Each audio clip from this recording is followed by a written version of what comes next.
Jadi dia itu bukan apa, gitu ya. wah itu puja itu bukan untuk mati. Kalau malah salah kalau orang lihat berjuang bilang supaya saya mati saya itu nggak salah.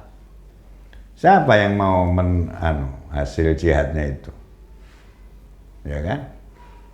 Jadi saya satu litaku kalimatullahi al-ulya bahwa fisabilillah, supaya ajaran Allah ini tegak di bumi ini. Nah, bagaimana mau tegak om dia niatnya mati? Kalau udah mati siapa yang mau negakin?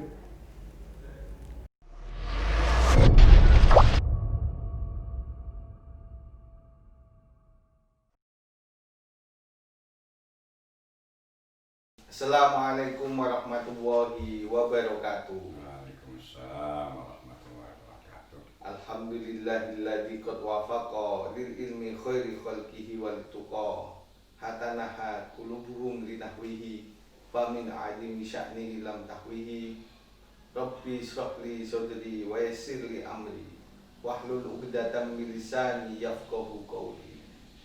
Amin amin ya mujibas sa'ilin. Alhamdulillahirrahmanirrahim. Pagi ini kita masih bersama Yai Abdul Manan Ghani dalam rangka nyimak nyari ilmu sama Kiai. Kita akan menyapa beliau langsung. Assalamualaikum Pak Kiai. Waalaikumsalam warahmatullahi wabarakatuh. Apa kabar hari ini Pak Kiai? Baik, alhamdulillah sehat walafiat. Oke.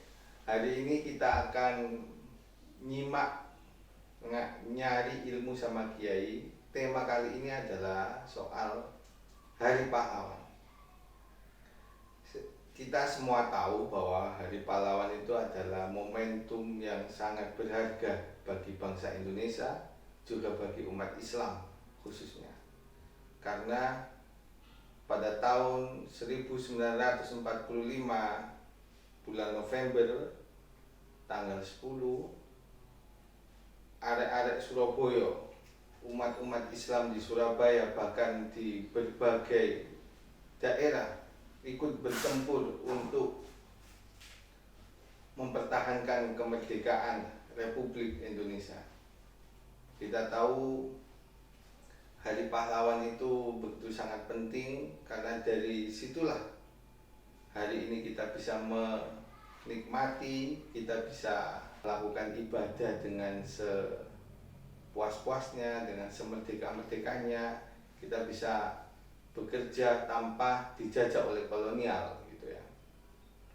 Hari ini kita akan nyimak nyari ilmu sama Kiai pada Kiai Abdul Manan, dan kita harus banyak belajar kepada beliau bagaimana tentang memaknai dan menghidupkan Hari Pahlawan itu di hari-hari kita, di hati kita, bahwa pahlawan itu begitu sangat berharga, sangat penting dan wajib kita ingat. Karena di sanalah pahlawan itu menjadi hidup, karena di sanalah pahlawan itu menjadi sangat penting untuk di masa depan. Saya kira kita akan berbicara soal itu Pak Kiai. Oh ya, baiknya kalau bicara soal itu, kalau lebih hebat lagi kalau ada saksi sejarah. Saksi sejarah ya. Iya, jadi para kiai-kiai yang ikut pertempuran di Surabaya Iya. itu kalau masih ada lebih bagus lagi. Ya. Kan 10 November itu kan ada hubungannya juga dengan bambu runcing di Paraan, Iya. Temanggung, Jawa Tengah, ada di Mana-mana. di Cirebon gitu ya. Ya semuanya belum punya senjata. Senjatanya apa dulu Kiai? Kok berani orang-orang Ya, melawan motivasi dari para kiai, pada Kiai? motivasi jihad. Ya, motivasi bahwa melawan penjajah itu merupakan jihad fisabilillah. Dan kalau mati menjadi syahid. Ya. Ya. Sesungguhnya kata pahlawan itu juga awalnya dari kata syahid. syahid itu yang dalam bahasa agama ya. Iya, iya. Ketika nawaitunya memperjuangkan lillahi kalimatillah. Lillahi kalimatillah. Ya, jadi kalau meninggikan agama itu matinya mati Syahid. Jadi ketika itu memang dalam keyakinannya para pejuang-pejuang dahulu itu memang ya. jihad gitu ya. Iya, man mata lidinihi bahwa syahid. Man mata li watonihi, kan kalau itu untuk perjuangan kemerdekaan untuk negerinya, yaitu juga kalau dalam rangka bisa melaksanakan syariat, kan misalkan agamanya dengan baik, ya mati syahid. Karena ketika dijajah oleh orang lain yang kebetulan agamanya lain, maka keterbatasan itu ada.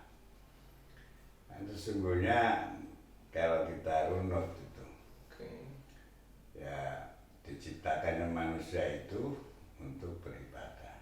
Ma khalaqtul jinna wal insa illa liya'budun. Beribadah itu tidak bisa dilakukan kecuali dalam keadaan aman ya. Oh iya. Kan gitu.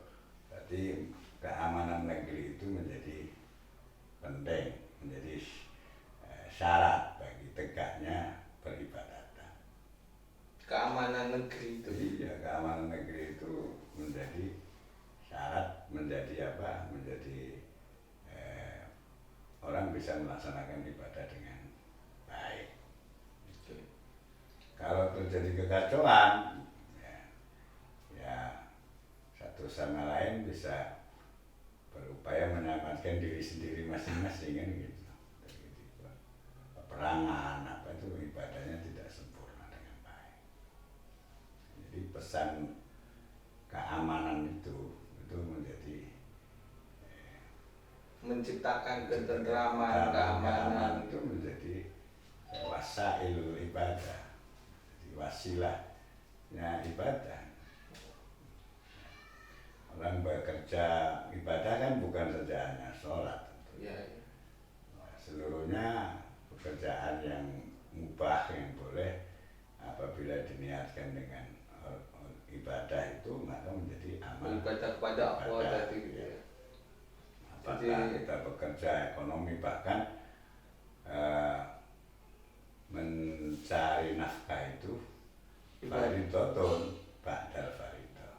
Tolabul halali faridotun ba'dal faridah. Tolabul halali faridotun ba'dal faridah. Ba'dal faridah. Ya, bahwa mencari nafkah itu yang halal itu merupakan kewajiban sesudah kewajiban sholat. Nah, kan gitu. Jadi sama-sama wajib gitu. Sama-sama wajib. Ketika pada satu saat Rasulullah SAW duduk bersama para sahabat, kemudian ada orang lewat yang badannya kekar, gitu. Badannya kayak sekarang kekarnya kayak petinju gitu. Nah, mungkin seperti itu. Alangkah hebatnya itu orang fisiknya kalau kemudian dipakai untuk berperang di jalan Allah. Lalu Rasulullah menyampaikan bahwa pergi untuk siapa yang pergi pagi-pagi untuk orang tuanya yang sudah tua dalam rangka mencukupi ekonominya, maka itu jihad fisabilillah. Jihad fisabilillah. Barang siapa yang pergi untuk anak istrinya ya supaya bisa mencukupi kebutuhannya dalam rangka menuntut yang halal, maka itu juga jihad fisabilillah. Itu. Jadi pahlawan bagi keluarganya ya. Pahlawan bagi keluarganya. Iya. Cuman kalau konteksnya 10 November yang di Qayyidi 10 November itu terkait dengan mempertahankan negara yang sudah diproklamasikan, dan itu bermula dari yang diperingati hari santri itu. Oh, Ya, resolusi jihad itu resolusi ya. jihad Hasyim Asy'ari itu, karena itu motivasi fatwa itu, resolusi itu penting. Didorong oleh resolusi itu, kemudian kaum muslimin, santri, ya orang-orang Surabaya yang radiusnya Masafatul Qasri, perjalanan 80 km ya kalau nggak salah ya, dalam kitab fikih itu wajib mengangkat senjata untuk.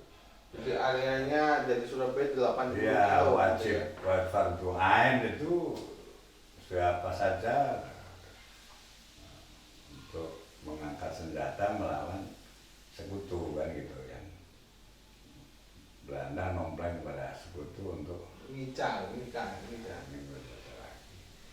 akhirnya ya motivasi itu yang kemudian perang, kalau nggak salah 3 minggu itu peperangan ya, Lama yang 3 minggu ya, yang kemudian gugur kurang lebih 10.000 santri, 10.000 kaum muslimin dari dampak dari fatwa itu, kemudian ikut berjuang dan kemudian banyak yang mati syahid, banyak yang jadi pahlawan. Mungkin tokoh-tokohnya aja yang disematkan, peringati jadi pahlawan. Padahal banyak warga-warga yang dari berbagai daerah. Ya semoga arwah mereka diterima oleh Allah SWT dicatat sebagai orang yang mati syahid. Amin. Kemudian Kiai, jadi kita hari ini kan memaknai hari pahlawan kalau hari santri. Apa yang seharusnya kita peringati dan kita amalkan dari hari pahlawan itu? Ya kan, kalau hari pahlawan betapa orang waktu itu dengan gigihnya, susah payahnya dalam memerdekakan negeri ini gitu ya. Ini kalau kita menjadi pertama menjadi suri teladan para ulama, para kiai yang harus kita ikuti ya, tentang perilakunya atau keilmuannya segala macamnya, itu kita bisa meniru. Kemudian hari ini kemerdekaan yang kita nikmati itu ya, kita harus mengisi kemerdekaan ini dengan sebaik-baiknya ya. Tentu konteksnya kaum muslimin ya, mengisi kemerdekaan bagian daripada ibadah.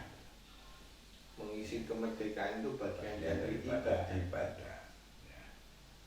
Nah, kita memperjuangkan negeri ini dengan, kalau sudah keputusan founding fathers kita, para pejuang kita dahulu sebagai pertama sebagai NKRI ya, Negara Kesatuan Republik Indonesia, ya kita jaga dengan sebaik-baiknya, keamanannya dijaga dengan sebaik-baiknya.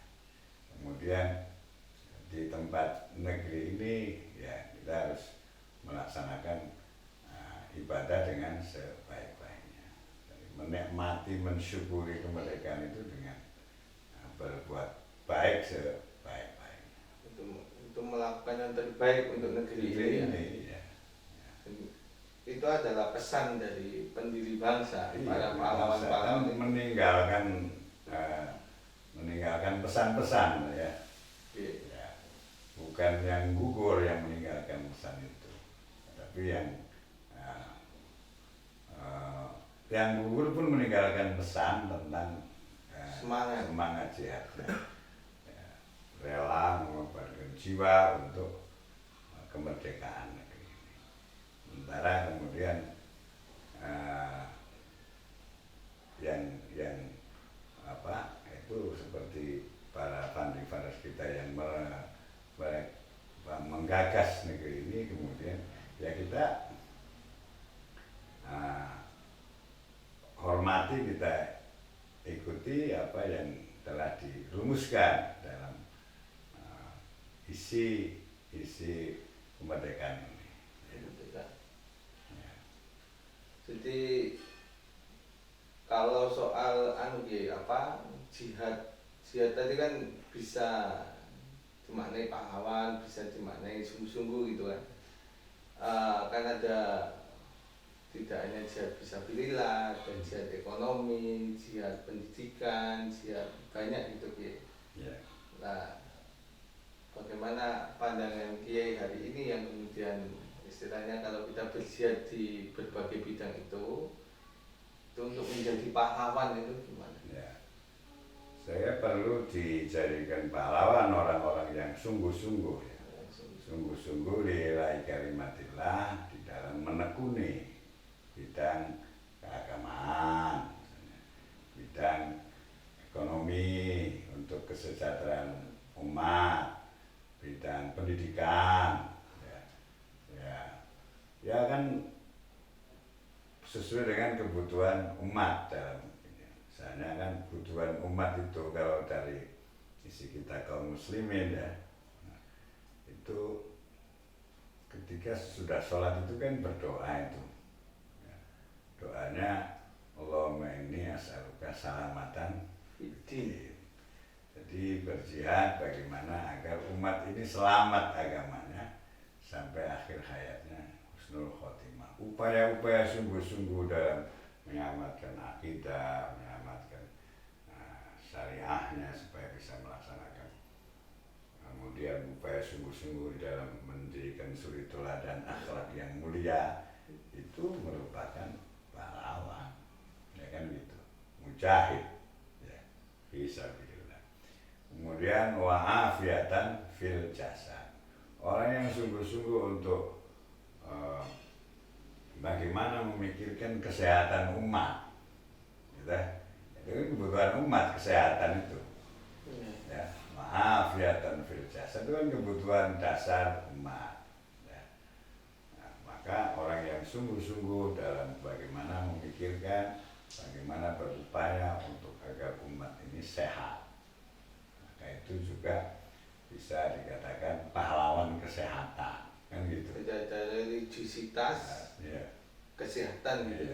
Iya. Jadi doa tadi soal Allahumma salamatan Ini as'aluka salamatan fiddin wa afiyatan fil jasad juga wasiyadatan fil ilmi. Bagaimana orang yang menekuni dan memikirkan serta melaksanakan bagaimana pendidikan umat supaya umat ini, masyarakat negeri ini tidak terbelakang gitu. Maka itu juga bisa menjadi pahlawan.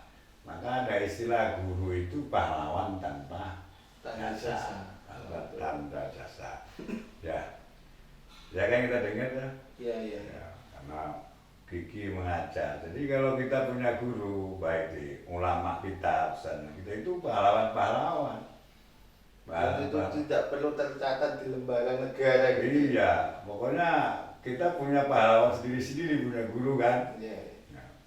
Dulu saya, kiai-kiai saya yang saya ngaji dulu itu pahlawan-pahlawan. Saya yang sudah cukup memberi bekal dalam kemandirian kehidupan saya, bisa melaksanakan ibadah dengan baik, dengan tahu syarat rukunnya, yang penting itu pahlawan. Ya, apalagi kiai tak ada bisyaro, nggak ada gajinya, ya. Ikhlas betul. Ya. Itu ikhlas dalam mendidik santri-santri, ya.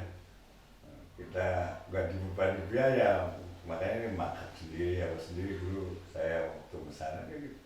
Tapi sampai hari ini ya kita setiap waktu makanya kirim doa Fatihah. Bentuk kita meneladani beliau adalah salah satunya mengirim doa kepada guru-guru. Ya, saya selalu tiap habis sholat itu kan Allahumma ighfir lana wali walidina wali ikhwanina wa masyayikhina wa muallimina wa dzawil huquqi alaina wa man ahsana ilaina wali jami'il muslimina. Jadi saya sebut terus masyayikh, muallim, guru, supaya diampuni dosanya dan dikirim doa Fatihah. kita komunikasi dengan guru, dengan pahlawan yang saya anggap pahlawan.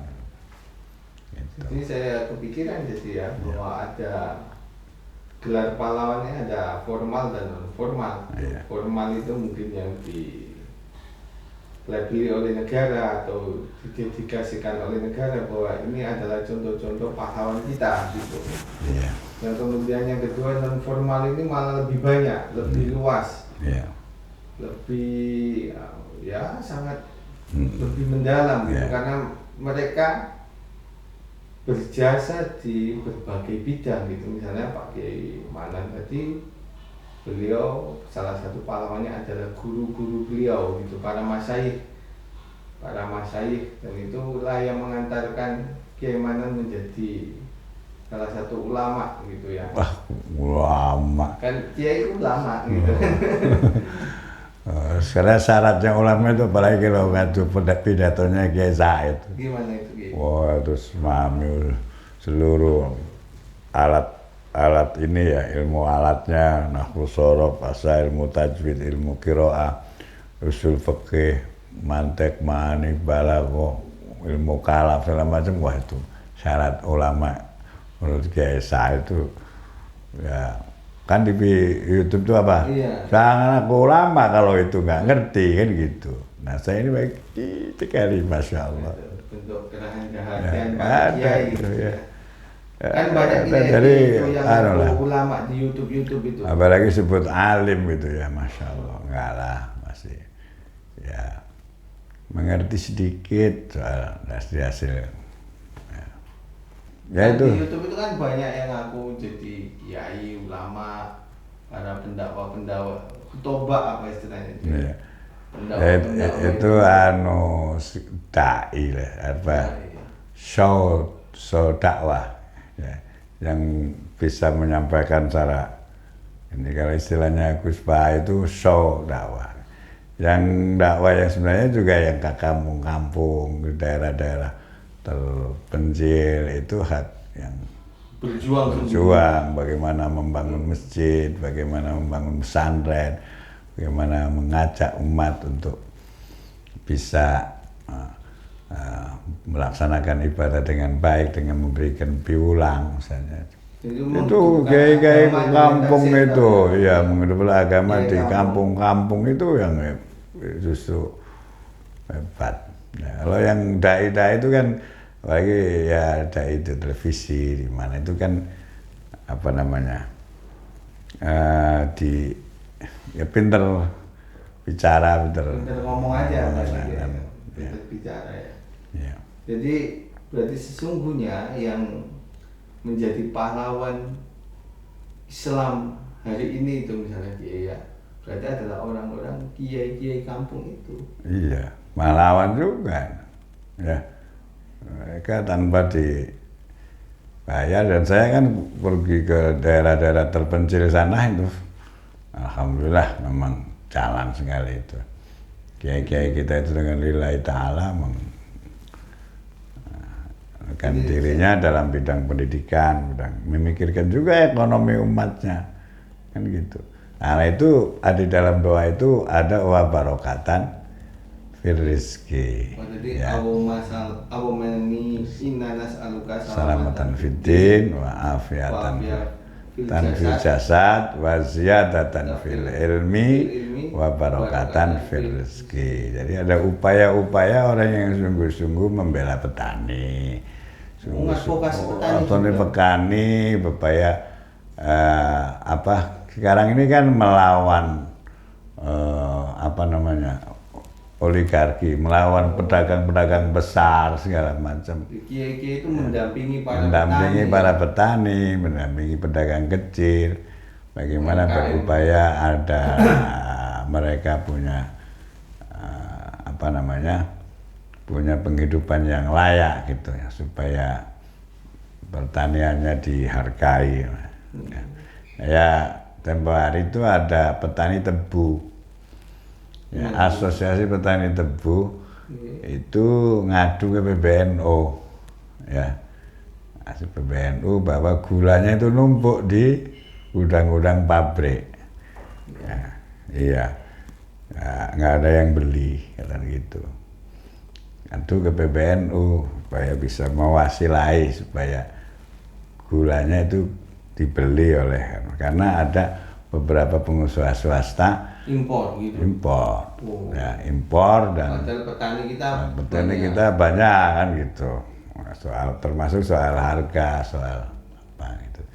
Jadi ketika berjuang untuk petani yang supaya hasil taninya terjual dengan baik dengan harga yang kompetitif, itu ya berjuang juga itu. Orang yang belain itu berjuang juga. Jadi Kia itu tanggung jawabnya multidimensi, multi kompleks. Iya. Dia bisa tadi ngadvokasi petani. Oh dulu lebih Kia itu. Tidak mengajar agama gitu. Mengajar agama. Imam masjid itu di kampung, ya itu kan belum ada dokter zaman saya kecil. Ya. Terus gimana gitu? Jadi ketika belum ada dokter yang nyunatin, bikin sunat, kiai juga yang kiai ada ahli yang bisa khitan. Nah, ketika anaknya sakit datang ke kiai, kemudian kasih air putih, kan berarti itu di bidang kesehatan, ya. Tadi di bidang religiusitas, bidang kesehatan, ya. Bidang pendidikan, keilmuan, keilmuan, ekonomi, rezeki, ya, jadi pendamping petani. Karena itu, ya, tokoh itu pejuang yang nggak dihitung itu, ya. Dan itu real hidup di jantung-jantung pedesaan. Ya, jadi sebelum coba dari kampung saya itu bukan di luar Jawa ya, ketika saya kecil itu di Cirebon ya. Itu di puskesmas itu hanya cuman ada mantri, belum dokter. Mantri. Nah, kebetulan kakek saya tukang khitanan, bisa khitani dan imam masjid, khotib masjid bisa mengkhitankan mana. Turunan dari buyut saya juga. Ya, itu bisanya itu, ya selain. Kalau gimana masih bisa itu, kan biasanya ilmu itu mewaris gitu. Karena ini zamannya nggak ada sehingga sampai paman saya itu. Paman saya masih bisa ya, khitanan itu. Tapi sudah almarhum juga, jadi nggak ada yang istilah orang Jakarta bengkong. Bengkong itu kan yunatin. Nah itu, dan itu juga nggak dibayar. Ya dibawa pulangnya itu bawa beras, bawa apa gitu dari apa yang ada di itu. Nah, itu contoh berjuang bagaimana hifdzuddin, memelihara agama, mengislamkan secara, ini kan orang khitan itu kan bagian dari tanda balik, tanda orang bisa. Nah, jadi ya itu Masya Allah, jangan kalau sekarang sudah ada puskesmas, sudah dokternya, jadi peran itu nggak ilegal. Jadi dulu kalau sakit panas datang, ingat aja saya datang ke rumah gitu ya, saya ini kecil nih sakit, nanti ibu saya bawa apa itu, ada tanaman itu dipotek di depan, terus dilembutin, terus ditaruh di sini sambil didoain, pulang bawa. Ada unsur jasmani dan rohani. Ya. Sekarang di kedokteran ya jasmani aja orang modern. Iya, jadi ada obatnya dari alamnya, terus kemarin ada teman-teman itu yang keluhan bahwa justru obat-obat kita itu yang alamiah, yang jamu-jamu, yang wisdom ya, itu belum diakui sebagai obat itu. Ya. Padahal ini vaksin aja mau impor itu. Kita nggak bisa menggali sendiri. Jadi ada dari runut itu. Ya. Nah itu penting gitu ya, harus kita. Saya orang tua dulu, para kiai-kiai di desa itu perannya banyak sekali. Dan itulah Pahlawan sesungguhnya. yang tidak tercatat di lembaga negara, tapi mereka itu sangat hidup di hati masyarakat gitu. Iya. Saya pernah baca buku antropologi. Karena itu kalau ada yang dihauli itu ya. Wah, Hauli iya, itu kan diperingati. dihauli, diperingati itu di desa itu mbah ini gitu ya. Karena memang jasa-jasanya besar. Ya. Yang memperingati jasa-jasa. Nah, itu gitu ya. Jadi Tidak kebutuhan. itu menjadi penting, malah wajib mungkin ya. Karena apa istilahnya, kan apa bedanya misalnya teman-teman kubu sebelah itu dalam konteks ya apa ya, mereka juga mengkaji kitabnya, karena berkarya kemudian dipelajari juga berjasa sebenarnya dia ya.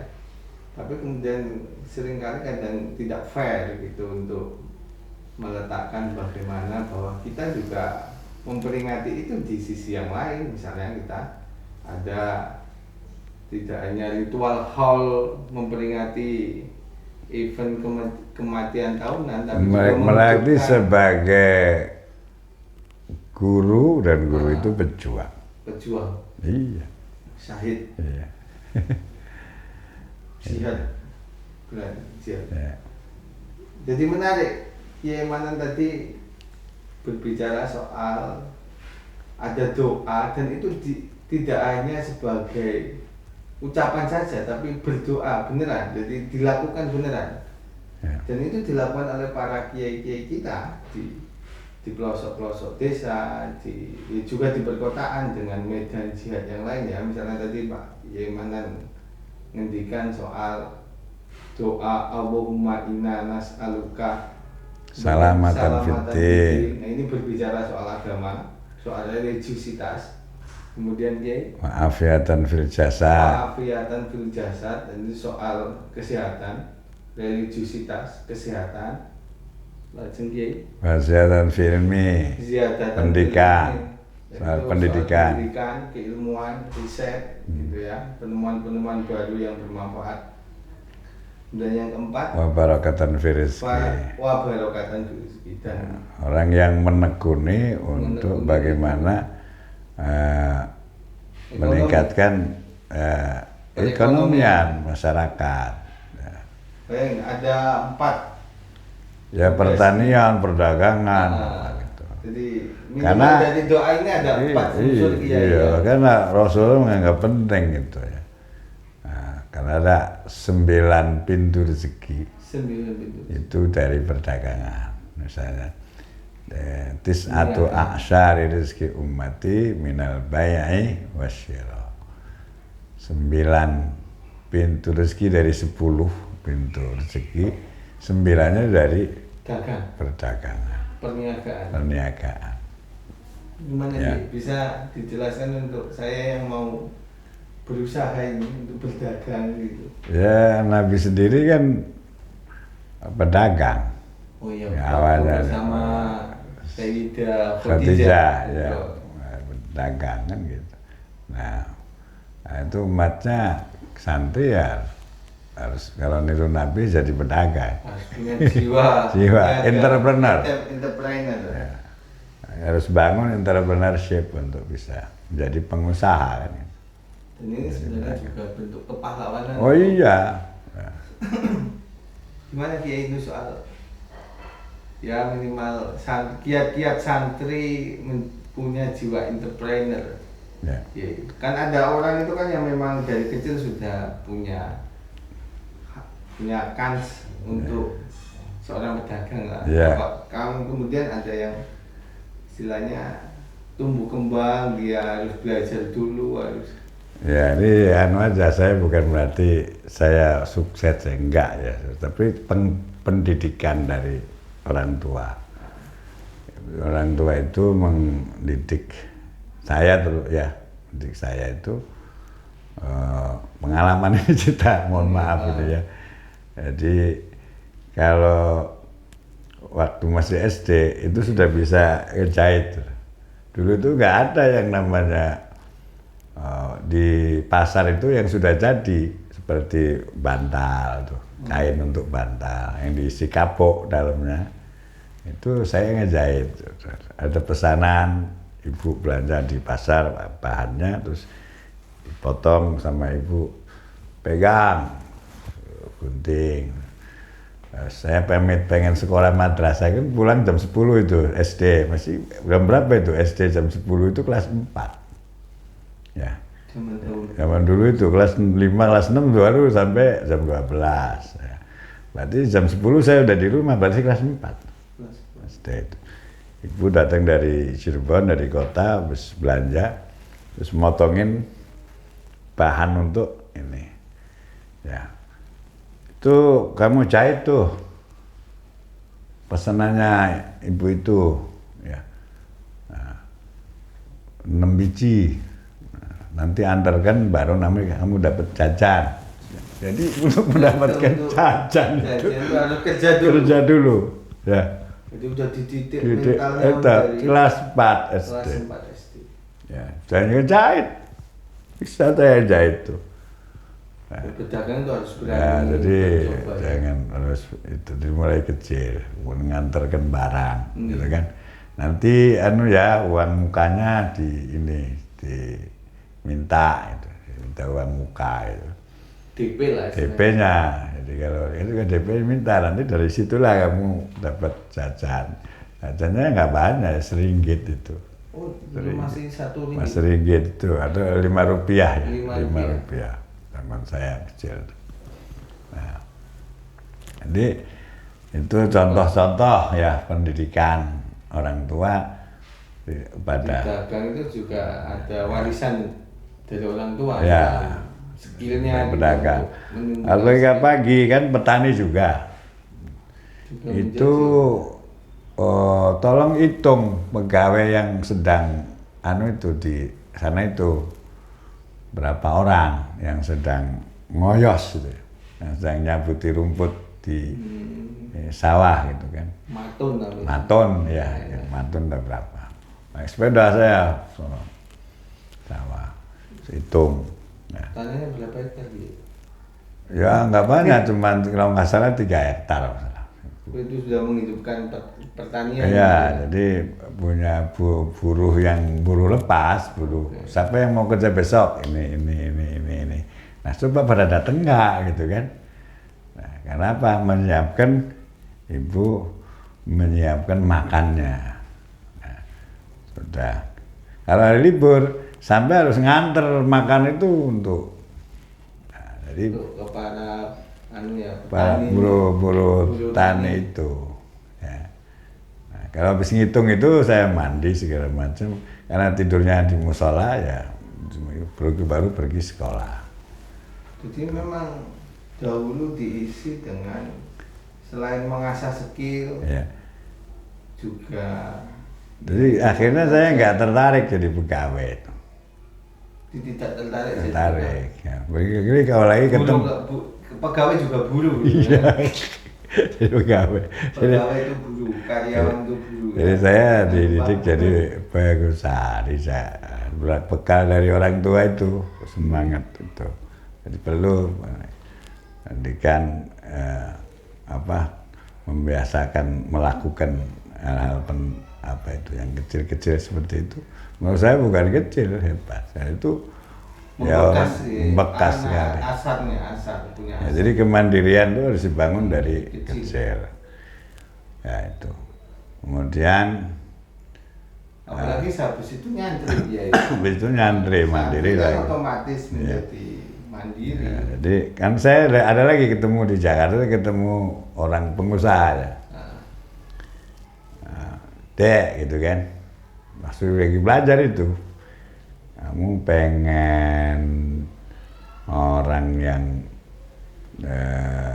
pagi pakai dasi, pakai jas, berangkat pagi pulang malam, pulang petang. Atau masih pengen yang pakai sarung, ya, pakai baju biasa gitu, pakai kaos, tapi pakai Mercy. Ditunjukin itu. Yang itu yang mana? Saya pengen yang pakai sarung terusan itu. Ya itu jalan itu. Itu dia punya apa? Seafood di jalan-jalan itu 10. Oh, punya Seafood. Ya. Satu semalam itu karyawannya 4 ya. Satu berarti seafood 40 karyawan. Ya kan? Satu warung bersihnya berapa gitu? Ya ada, ya tergantung ini, tergantung hasilnya. Rata-rata ya bisa dia kebagian 400.000 gitu. Ya, Per hari? ya. Per hari berarti 4 juta per malam. Untuk ketemu lagi tetangga saya itu di sini nggak jauh. Itu kok hebat banget ini tetangga. Kok hebat mobilnya Mercy ya. Apa itu? Ternyata dia punya 6 kios martabak.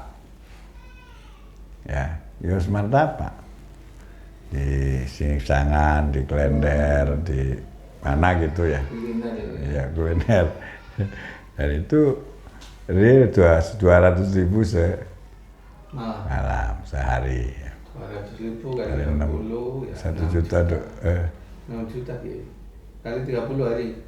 Enggak, 200.000 itu bagian dia aja. Oh. 200.000 per, nah, jadi dapat 1.200.000 lah ya. Per hari. Hari-hari. Sehari 1.200.000. Sebulan udah 30 juta lebih. Iya. Iya. Itu Jadi contoh punya orang punya entrepreneur. Ya. Jadi pedagang itu betul. Ya. Tis atau asal rezeki umati minal bai'i wasyira. Sudah janji Rasul ya kalau berdagang. 9, pintunya 9. Gitu. Sebenarnya ini kita memaknai pahlawan salah satunya adalah mengembangkan dan menumbuhkan bakat, juga melakukan tentang entrepreneur ekonomi gitu karena jihad kita butuh Bagaimana mengentaskan kemiskinan, Mengentaskan upaya untuk mengentaskan kemiskinan. Nah, itu orang yang berupaya sungguh-sungguh untuk turut andil dalam mengentaskan kemiskinan. Ya. Jadi niatnya juga ada aspek sosialnya. Ya, itu Tidak hanya jihad, untuk keuntungan jihad. pribadi gitu Iya. ya. Untuk Iya. Islam mengajarkan Itu jihad. Ya. itu adalah jihad. Jadi jihad itu bukan apa? Gitu ya. Wah itu bocah itu bukan untuk mati. Kalau malah salah kalau orang lihat berjuang bilang supaya saya mati syahid itu nggak salah. Siapa yang mau hasil jihadnya itu? Ya kan? Jadi selesai satu litaku la kalimatullahi al-ulya fa huwa fi sabilillah. Supaya ajaran Allah ini tegak di bumi. Nah, bagaimana mau tegak wong dia niatnya mati? Kalau udah mati siapa yang mau negakin? Gitu. Jadi bodoh sekali kalau orang mau ngebom terus bunuh diri ya atas namanya jihad. Siapa yang itu korban aja dari rekayasa ya. Apalagi kalau lihat kasus ISIS itu kayak di Syria gitu, makam-makam Nabi itu dibom.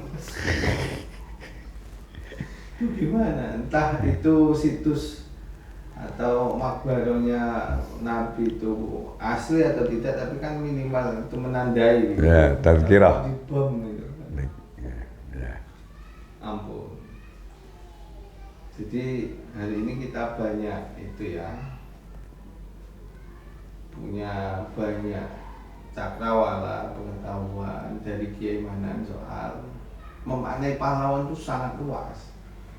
Dari tadi misalnya Kiai Manan bukan 4 doa, satu doa tapi isinya ada 4 kriteria dan itu dilakukan semua dari segi religiusitas, pendidikan, kesehatan, perekonomian gitu.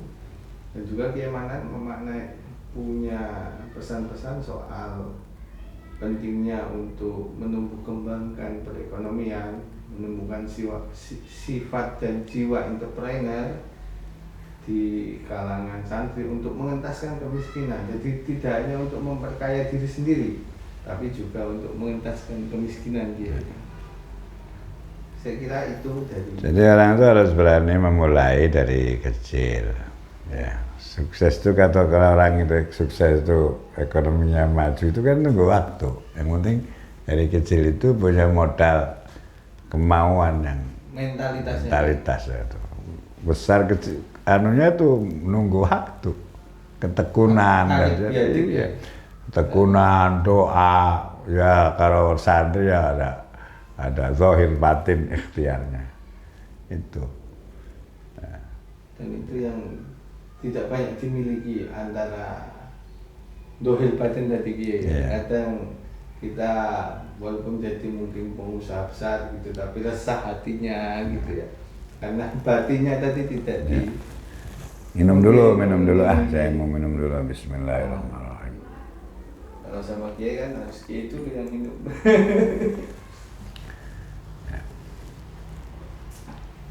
Saya kira itu Kiai ya, soal memaknai Hari Pahlawan gini yang saya kira lain daripada yang lain. Kadang kita hanya berbicara soal 10 November dengan perjuangannya itu pun sangat penting sekali. Tapi memaknai kemudian yang diwariskan oleh para pendahulu kita sebagai santri, sebagai rakyat yang telah diwarisi oleh para founding fathers itu kita hidupkan.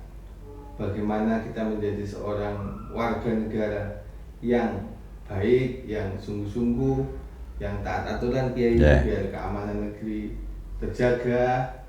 Dan juga kita tumbuhkan perekonomian karena kita masih banyak PR dan tantangan.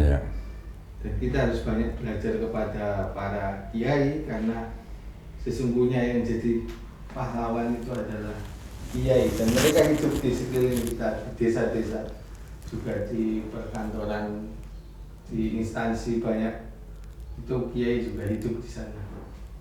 Saya kira itu Kiai untuk pembahasan ya. pahlawan. Itu perlu ada usulan itu. Oh, ada usulan apa Kiai? Ya banyak yang Kiai yang harus dikasih gelar pahlawan. Ya, oleh negara, oleh mewakili lah Kiai itulah yang apa. Ya. Contohnya Kiai Gus Dur misalnya, Kiai Abdurrahman Wahid kan, selain juga dia presiden sampai ke presiden santri ya. Banyak yang harus itu simbol kemenangan kita sebagai ya, jadi perlu dikasih penghargaan. Walaupun beliau sudah banyak penghargaan Kiai, tapi negara belum kasih. Belum digelari pahlawan nasional. Selain itu ada Kiai yang bukan saja urusi tapi persoalan negara ya. Perhatiannya itu seperti Kiai Maimun Zubair misalnya. Maimun ya. Nggak tahu kalau Mbak Wahab sudah belum ya? Mbak Wahab sudah ya. Mbak Wahab ya seperti itu.